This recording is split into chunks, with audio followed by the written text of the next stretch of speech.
জীবনে চলার পথে বাধা আসতেই পারে, তাই বলে থেমে যাওয়ার কোনো অবকাশ নেই। বাধা যেখান থেকে এসেছে সেখান থেকেই নতুন করে শুরু করো।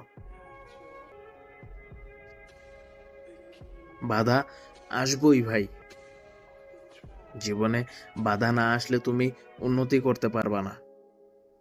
যদি তুমি নির্ভুলে সবকিছুই কইরা ফেলো, তাহলে সেইগুলা হারাইতে বেশি দিন সময় লাগবে না। কারণ যে কোনো কাজ একদম নিখুঁতভাবে হওয়ার জন্য মাস্ট ইম্পর্টেন্ট তার মধ্যে কোনো না কোনো একটা ভুল থাকবেই, যেটা তুমি পরবর্তীতে সলিউশন করতে হবে, সলভ করতে হবে। জীবনে চলার পথে হাজারো বাধা আসবো, তাই বললে তো জীবন থেমে থাকতে পারে না। যদি তুমি জীবনটারে ওই জায়গায় থামাইয়া দাও, তাহলে সামনের দিকেই এগোতে পারবা না। আর তুমি শুধু পিছনের দিকেই পিছাইতে হইব সারাটা জীবন। বাধা যেখানেই আসুক, সেখান থেকে নতুন করে শুরু করো।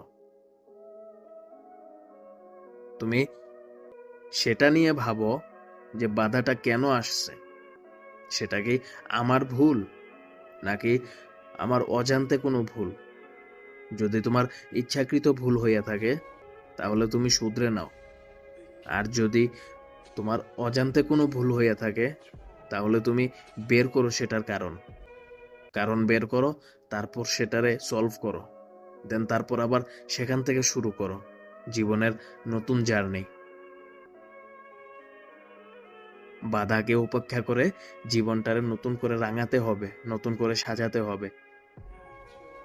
বাধা যেখানেই আসুক, থেমে গেলে চলবে না।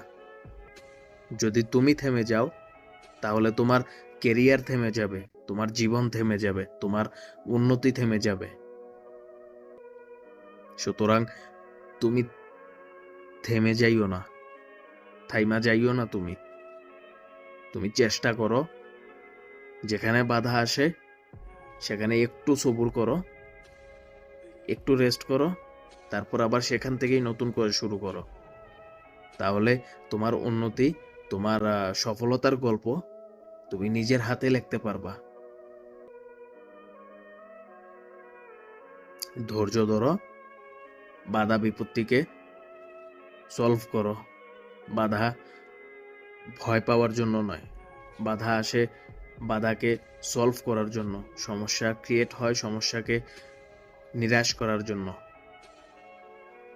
সুতরাং যেখানেই বাধা আসুক, আবার সেখান থেকে নতুন করে শুরু করো। তাহলে তুমি জীবনে অনেক কিছু অর্জন করতে পারবা, অনেক কিছু শিখতে পারবা।